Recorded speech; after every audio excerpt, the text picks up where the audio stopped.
Episode 3 की शुरुआत में हम एक विंटेज क्लोथिंग स्टोर देखते हैं जहां अलग अलग टाइम पीरियड के कपड़े बिकते हैं। वहां रेचल नाम की एक लड़की अपने लिए प्रॉम ड्रेस खरीदने आई है। उसके साथ उसकी दोस्त लिया भी है, पर वहां सब कुछ बहुत महंगा है और रेचल के बजट के बाहर है। तभी वो देखती है कि उसकी क्लासमेट जेनी भी वहाँ आई है और जिस तरह से वो जेनी को देख रही है, जाहिर है कि वो उसे पसंद करती है, पर उससे वो बात करने की कभी हिम्मत नहीं जुटा पाई। इनफैक्ट वो प्रॉम ड्रेस भी इसीलिए खरीदने आई है ताकि जेनी को इम्प्रेस कर सके। अब क्योंकि वहाँ की ड्रेसेस रेचल के बजट के बाहर हैं, तो वो वहाँ से बिना कुछ लिए ही जाने लगती है। तभी उसकी नजर एक सुंदर सी व्हाइट ड्रेस पर पड़ती है। वो उसे बहुत एक्साइटेड होकर ट्राई करती है, तो साइज भी उसकी प्रॉपर फिटिंग का है। वो उसमें बहुत खूबसूरत लग रही थी, यहाँ तक कि जेनी भी उसे कॉम्प्लीमेंट देती है। अब रेचल उस ड्रेस को हर हाल में खरीदना चाहती है, पर उसके पास उतने पैसे नहीं हैं, तो लिया उसकी मदद करती है। रेचल बहुत खुश हो जाती है और ड्रेस लेकर अपने घर आ जाती है। वो खुद को उस ड्रेस में आईने के सामने निहारने लगती है, पर तभी उसे उस ड्रेस में से कुछ अजीब सी स्मेल आती है और उसे उस ड्रेस पर एक काला सा धब्बा भी नजर आता है। उसे समझ नहीं आता कि ये धब्बा कहाँ से आया। पहले तो ये इस पर नहीं था। वो लिया से भी इस बारे में पूछती है, पर उसने भी ऐसा कुछ नहीं देखा था। रेचल को ये सब अजीब तो लगता है, पर वो ज्यादा ध्यान नहीं देती। बस वो ड्रेस को साफ करती है और बाकी कामों में लग जाती है। फिर रात में उसे अपने लैपटॉप का चार्जर नहीं मिल रहा होता, तो उसे लगता है कि शायद वो बेड के नीचे होगा। वो बेड के नीचे देखती है तो उसे बिस्तर के उस पार 2 पैर दिखते हैं। डर से उसकी हालत खराब हो जाती है और वो तुरंत खड़ी होकर बेड के उस पार देखती है, पर वहाँ कोई नहीं है। रेचल को लगता है कि शायद उसे कोई भ्रम हुआ है। वो अपनी व्हाइट ड्रेस को क्लोजेट में रखकर सो जाती है, पर कुछ देर बाद उसके क्लोजेट का दरवाजा अपने आप खुल जाता है और रेचल को ऐसा लगता है जैसे कि उस अंधेरे क्लोजेट से कोई उसे देख रहा है। वो तुरंत लाइट ऑन करती है, पर इस बार भी वहाँ कोई नहीं है। पर वो देखती है कि वो ड्रेस थोड़ा बाहर लटक रही है। उसे लगता है कि शायद वो ड्रेस उसमें फिट नहीं हो रही, इसीलिए वो दरवाजा खुल गया। वो उस ड्रेस को निकालकर बाहर मिरर के पास हैंग कर देती है। वो दोबारा सोने की कोशिश करती है, पर इस बार हम कमरे में एक लड़की को देखते हैं और उसने वही व्हाइट ड्रेस पहनी हुई है। वो धीरे धीरे रेचल की ओर आगे बढ़ रही है। रेचल को भी जैसे कुछ फील होता है और वो तुरंत लाइट ऑन करती है, तो वो लड़की गायब हो जाती है और बस वो ड्रेस जमीन पर रह जाती है। रेचल इस ड्रेस को जमीन पर देखकर हैरान है। उसे समझ नहीं आ रहा कि वो वहाँ कैसे पहुँची। अब रेचल उस ड्रेस को उठाकर लिविंग रूम में रखाती है और जैसे ही वो अपने कमरे में आकर उसका दरवाजा बंद करती है, उसे दरवाजे पर एक नॉक सुनाई देता है। वो डरते डरते दरवाजा खोलती है तो उसे कॉरिडोर में एक साया दिखता है जो एक कमरे में घुस जाता है। उसे लगता है कि कहीं वो उसकी मॉम तो नहीं। वो अपनी मॉम को आवाज देती है तो उसकी मॉम अपने बेडरूम से निकलती है और पूछती है कि क्या हुआ, पर रेचल बस डरी हुई सी उस रूम की ओर देखती है। उसकी मॉम उस रूम में चेक करने जाती है तो उन्हें वही ड्रेस जमीन पर गिरी हुई मिलती है। वो ड्रेस को झाड़ कर वापस रख देती है और रेचल को सो जाने को कहती है। अगली सुबह जब रेचल सोकर उठती है तो देखती है कि उसने वही व्हाइट ड्रेस पहनी हुई है। उसे समझ नहीं आता कि ये कैसे हुआ और कब हुआ, क्योंकि ये ड्रेस तो दूसरे रूम में थी और वो देखती है कि उसके रूम का दरवाजा भी खुला हुआ है। उसे कुछ समझ नहीं आ रहा, साथ ही उसे बहुत अजीब सी कमजोरी भी महसूस हो रही है। जैसे ही वो उठती है उसे अचानक अपने पेट में बहुत ही तेज दर्द महसूस होने लगता है। जब वो आईने में चेक करती है तो उसे वहाँ पर कुछ अजीब से निशान दिखते हैं। वो तुरंत उस निशान की फोटो लिया से शेयर करती है। जब लिया उसे स्कूल में मिलती है तो वो कहती है कि शायद वो ड्रेस बहुत टाइट होगी। रेचल कहती है कि नहीं, ऐसा नहीं है, तो लिया कहती है कि शायद तुम नींद में चल रही होंगी और चोट लग गई होगी। तभी रेचल की नजर एक फोटो पर पड़ती है जिसमें एक लड़की ने सेम वही ड्रेस पहनी थी। लिया बताती है कि वो उनकी सीनियर थी और लास्ट ईयर प्रॉम क्वीन बनी थी, पर उसी रात उसकी मौत इसी स्कूल कैंपस में हो गई थी। पर कैसे, ये कोई नहीं जानता। अब लिया रेचल से वो ड्रेस वापस करने के लिए कहती है। प्रॉम के लिए तो कुछ और भी पहना जा सकता है, लेकिन जब रेचल ड्रेस वापस करने जाती है तो स्टोर ओनर कहती है कि रिटर्न्स एक्सेप्टेड नहीं है। तो रेचल उससे पूछती है कि उन्हें ये ड्रेस कहाँ से मिला, पर स्टोर ओनर कहती है कि वो उसे ये नहीं बता सकती क्योंकि ये स्टोर पॉलिसी के खिलाफ है। अब अचानक रेचल बहुत ही अजीब और अग्रेसिव तरीके से उस ओनर के साथ बिहेव करने लगती है। वो ओनर बात को ज्यादा आगे नहीं बढ़ाना चाहती, इसीलिए वो कागज पर एक आदमी का नाम लिखकर उसे दे देती है। जब रेचल घर पहुँचती है तो देखती है कि उस पूरी ड्रेस पर काले धब्बे पड़ चुके थे। तो रेचल उसे धुलने के लिए वॉशिंग मशीन में डाल देती है, पर जैसे ही वो डिटर्जेंट लाने जाती है वॉशिंग मशीन अपने आप ओपन हो जाती है। जब रेचल उसे चेक करती है तो ड्रेस वहाँ से गायब थी और रेचल को ऐसा लगता है कि जैसे कोई वो ड्रेस पहनकर उसके पीछे खड़ा है, पर जैसे ही वो मुड़ती है वहाँ कोई नहीं होता। और जब वो वापस मशीन की ओर देखती है तो उसे उसमें एक हाथ नजर आता है।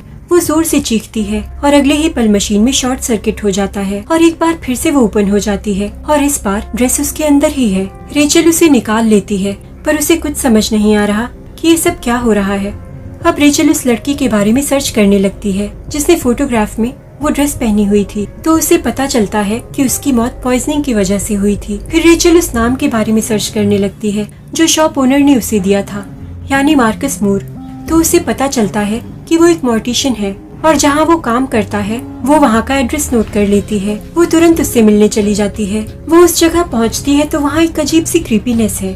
वहाँ कोई उसे दिखता नहीं तो वो आवाज देती है और कहती है कि उसे मार्कस मूर से मिलना है। तो उसे एक कमरे से आवाज आती है कि मैं यहाँ हूँ। वो उस रूम में जाती है तो वहाँ बहुत अंधेरा होता है और वहाँ कोई था भी नहीं और उसे एक आदमी की आवाज सुनाई देती है जो उस ड्रेस की तारीफ करता है। वो उस ओर देखती है जहाँ से आवाज आई है तो वहाँ बस अंधेरा है। वो पूछती है कि क्या आप ही मॉर्टिशियन हैं, पर कोई जवाब नहीं आता। तभी अचानक उस रूम की लाइट जल जाती है और उसी टेबल पर एक लाश दिखती है। तभी मार्कस मूर अंदर आता है। रेचल को समझ नहीं आता कि अगर मार्कस वहाँ नहीं था तो वो आवाज किसकी थी। क्या वो आवाज उस लाश से आ रही थी? उसे कुछ समझ नहीं आ रहा। मार्कस उससे कहता है कि वो कौन है और वहाँ क्या कर रही है। रेचल उससे उस ड्रेस के बारे में पूछती है तो वो कहता है कि उसने ये ड्रेस पहले कभी नहीं देखी। रेचल उससे पूछती है कि क्या ये ड्रेस हॉन्टेड हो सकती है और वो उसे उसके धब्बे दिखाने लगती है, पर उस ड्रेस पर अब एक भी धब्बा नहीं है। रेचल हैरान है। मॉर्टिशियन उससे कहता है कि वो दिन रात लाशों के बीच काम करता है, पर उसने आज तक हॉन्टेड जैसी कोई चीज नहीं देखी। शायद वो स्ट्रेस में है इसीलिए ऐसी बातें कर रही है। वो कहता है कि वो उसकी कोई मदद नहीं कर सकता। रेचल वहाँ से चली जाती है। वो करे भी तो क्या।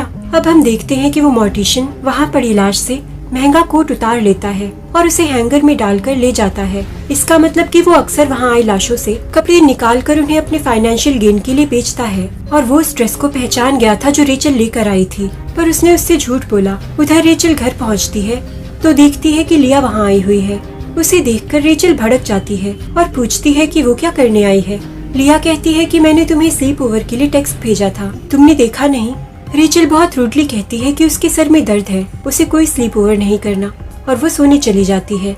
उसकी मॉम को भी उसका ये बिहेवियर अजीब लगता है। लिया अपने घर वापस जाना चाहती है पर रेचल की मॉम उसे रोक लेती है क्योंकि बहुत रात हो चुकी थी। उधर रेचल को भी समझ नहीं आ रहा कि उसे क्या हो गया है।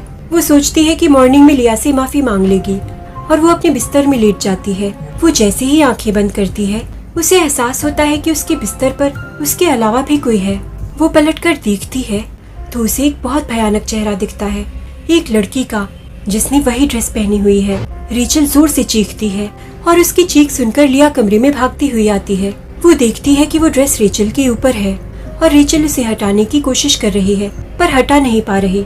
तो लिया इसमें उसकी मदद करती है। वो पूछती है कि क्या हुआ, शायद तुमने कोई बुरा सपना देखा। रेचल घबराई हुई हालत में कहती है कि वो कोई सपना नहीं था। लिया अब उससे कहती है कि उसे उस ड्रेस को फेंक देना चाहिए। अब रेचल उससे गुस्से में कहती है कि तुम ऐसा इसलिए कह रही हो क्योंकि तुम नहीं चाहती कि मैं खूबसूरत दिखूं, तुम जलती हो मुझसे। लिया को बहुत बुरा लगता है और वो उसे प्रॉम का पास देकर वहाँ से चली जाती है। अब रेचल को भी अपनी गलती का एहसास होता है। वो लिया को पुकारती है पर लिया तो जा चुकी है। आखिरकार प्रॉम का दिन आ जाता है। रेचल वो ड्रेस पहनकर तैयार है पर उसका पूरा चेहरा पीला पड़ चुका है। ऐसा लग रहा है जैसे उसकी बॉडी में खून ही नहीं है। जब वो स्कूल पहुंचती है तो लिया को उसकी हालत ठीक नहीं लगती और वो अपनी दोस्त के लिए कंसर्न्ड है। वो उसे रेस्ट करने की सलाह देती है पर रेचल उसे कहती है कि वो ठीक है। हम देखते हैं कि स्कूल में सब उसे घूर रहे हैं क्योंकि वो अजीब और डरावनी लग रही है। जब जेनी उसे देखती है तो वो भी हैरान है। अचानक रेचल को उल्टी आने लगती है और वो बाथरूम की ओर भागती है और जब वो खुद को शीशे में देखती है तो वो भी घबरा जाती है। वो उस ड्रेस को निकालने की कोशिश करती है पर जैसे वो उसमें फंस गई है और तभी उसे शीशे में फिर से वही डरावना चेहरा दिखता है। रेचल को ऐसा लगता है जैसे उसका चेहरा उस चेहरे से रिप्लेस हो गया हो। वो डर से चीखती है और जमीन पर गिर जाती है। वो शीशे में अपना चेहरा चेक करने लगती है तो उसकी नाक से अजीब सा ब्लैक लिक्विड निकलने लगता है। तभी उसे पीछे से लिया की आवाज सुनाई देती है। जैसे ही वो पीछे मुड़कर देखती है वो डरावने चेहरे वाली लड़की उस पर हमला कर देती है पर रेचल उसे इस बार नहीं छोड़ने वाली। वो उसकी गर्दन पकड़ लेती है और उसका गला घोंटकर उसे मार डालती है। रेचल को लगता है कि उसने उससे पीछा छुड़ा लिया, पर अगले ही पल जब उसकी नजर सामने लाश पर पड़ती है तो उसके होश उड़ जाते हैं। उसके सामने तो लिया की डेड बॉडी पड़ी है, यानी जिसे वो कोई घोस्ट समझ रही थी वो उसकी दोस्त लिया थी। अब रेचल जोर जोर से रोने लगती है, तभी उसे चक्कर आने लगते हैं और उसकी भी वहीं डेथ हो जाती है। आखिरी सीन में लिया की बॉडी उसी मॉर्चरी में होती है। मॉर्टिशियन अपने असिस्टेंट को बताता है कि उसकी मौत एम्बालमेंट फ्लूइड की पॉइजनिंग से हुई है, यानी कि वो केमिकल जो डेड बॉडीज की डिकम्पोजिशन को रोकने के लिए इस्तेमाल किया जाता है वो उसकी स्किन में चला गया था। पर कैसे ये पता नहीं, पर उसकी मौत बहुत दर्दनाक रही होगी और उसे उससे पहले हेलुसिनेशंस भी हुए होंगे उसी फ्लूइड की वजह से। जब असिस्टेंट चली जाती है तो मॉर्टिशियन फिर से उस ड्रेस को निकाल लेता है ताकि वो एक बार फिर से उसे बेचकर पैसे बना सके, और एपिसोड यहीं खत्म हो जाता है। यानी कि वो ड्रेस अब किसी और के पास जाएगी और उसके साथ भी वही सब होगा जो रेचल के साथ हुआ। और अगर हम हॉन्टेड वाली थ्योरी को सच माने तो हो सकता है कि सच में उस ड्रेस की प्रीवियस ओनर की स्पिरिट उससे अटैच्ड हो और पॉइजनिंग नहीं बल्कि वही ये सब कर रही हो। और क्योंकि अब उस ड्रेस की पास्ट ओनर रेचल थी तो ये भी हो सकता है कि रेचल की ही स्पिरिट उस ड्रेस से अटैच हो गई हो और वो अगले विक्टिम को हॉन्ट करे, ठीक वैसे ही जैसे वो खुद हुई थी। लेकिन असली गुनहगार तो वो मॉर्टिशियन है जिसे सब पता है कि उस ड्रेस से ही एब्जॉर्ब होकर रेचल की स्किन में वो पॉइजन गया था और सब कुछ उसी का किया धरा है, वो भी जानते बूझते हुए। खैर, अगर आपको ये वीडियो पसंद आया हो तो please like, comment, share and subscribe, और मैं मिलूंगी आपसे अगले वीडियो में। Thank you for watching.